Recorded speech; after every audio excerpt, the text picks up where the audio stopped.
বন্ধুরা, এটা হলো একটি ভয়ঙ্কর কারাগার। এই কারাগার সম্পর্কে যদি আপনি জানতে পারেন, আমি শিওর দিয়ে বলতে পারি আপনার শরীর শিউরে উঠবে।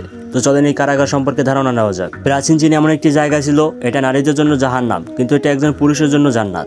এটি চিং রাজবংশের মহিলাদের কারাগার। চিং রাজবংশের কারাগার সম্পর্কে কথা বলা যারা ইতিহাস সম্পর্কে কিছুটা জানেন, তারা জানেন যে আন্ডারওয়ার্ল্ডের সাথে তুলনা করা এটি একটি মডেল কারাগার। নোংরা খাবার খাওয়া এবং নোংরা জায়গায় বসবাস করার কথা তো বাদই দিলাম। প্রায় অধিকন্তু 200 বছরের বেশি সময় ধরে চিং শাসনামলে বেশিরভাগ সময় পুরুষ এবং মহিলা একসাথে থাকেন। অর্থাৎ পুরুষ ও মহিলা একসাথে থাকার কারণ মহিলা বন্দী এবং পুরুষ বন্দীদের মধ্যে শারীরিক শক্তির বিশাল পার্থক্য রয়েছে। অতএব মহিলা বন্দীদের প্রায় অপমান এবং মারধর করা হতো। এমনকি জিকে উস্কে দেওয়ার ঘটনাও আছে।